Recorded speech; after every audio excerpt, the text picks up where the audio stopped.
There are places in the world that don't just exist, they breathe. Places that hold time, not in hours or days, but in the curve of a shadow, in the whisper of a stone, where architecture listens to the sun and light performs a ritual only twice a year. Imagine a staircase where light crawls down like a serpent. Not a trick, not magic, just deep, beautiful knowledge. This is the first episode of our special series, The Seven Wonders of the Modern World, told through culture, emotion, and the unseen. Today, we begin with Chichén Itzá, a place where time becomes shadow and light. Long before telescopes or satellites, the Maya observed the sky with naked eyes and brilliant minds.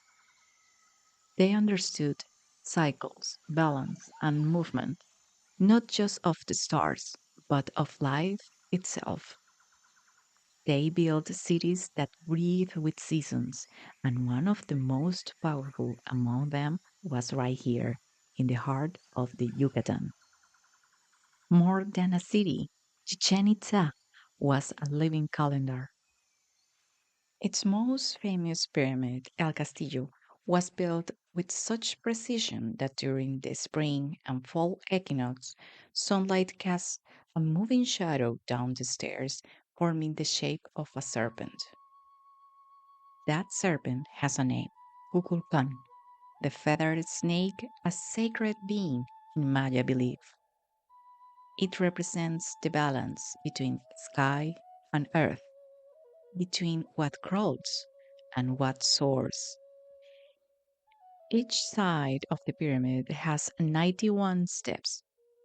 Four sides plus the top platform will be 365, one step for each day of the year. The Maya created multiple calendars, ritual calendars, solar calendars, all interlocked like cosmic gear. And they did all of this without metal tools, without the wheel, without animals to carry the load. They built not just with stone, but with intention. And they watched the sky not to escape the world, but to understand it better. They say that long ago, a young girl named Itzel would climb to the top of the pyramid every morning, not to pray, not to play, but to observe the sky. She believed that if you stood still long enough, the sun would speak to you in light. One equinox afternoon, she saw it, the shadow of a serpent gliding slowly down the steps of the pyramid. She didn't run, she didn't speak. She bowed her head gently and whispered, "Thank you for returning."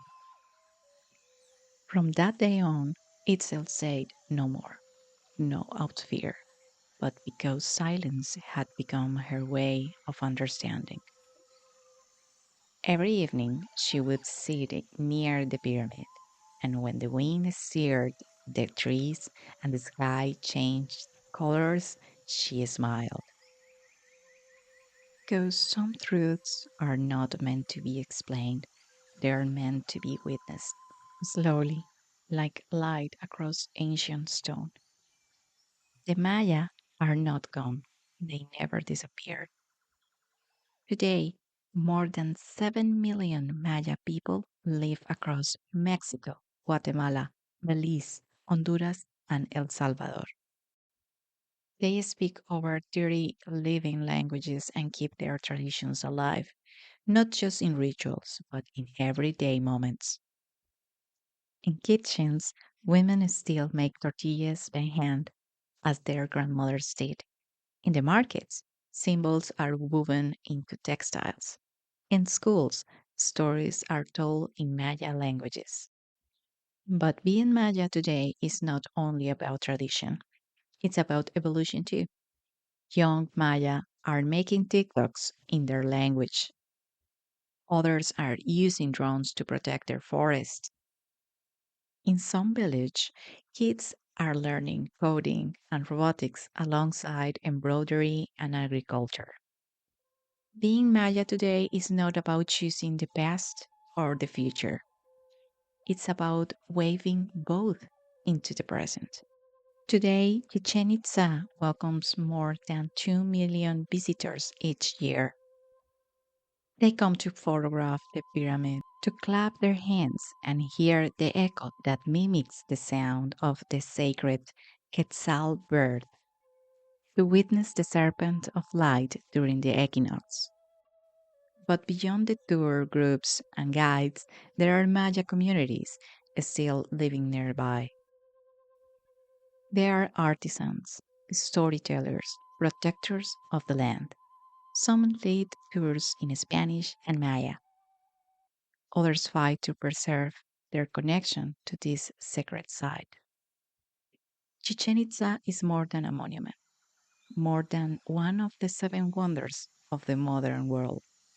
It's an invitation to listen to the sun, to follow the rhythm of the earth, to feel time not as a deadline, but as a dance. The Maya once built a city in perfect harmony with the stars, not to control the world, but to understand their place in it. And maybe that's the lesson still echoing here, that wisdom can be quiet, that balance is a kind of beauty. And sometimes the most important stories descend slowly, like lie down a sacred staircase.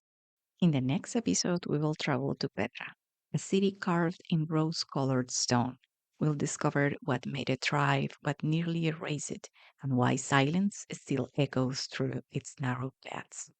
If this episode touched you, share it with someone who loves learning through wonder. You can find us on Spotify and YouTube as Beyond Culture Takes. Until next time.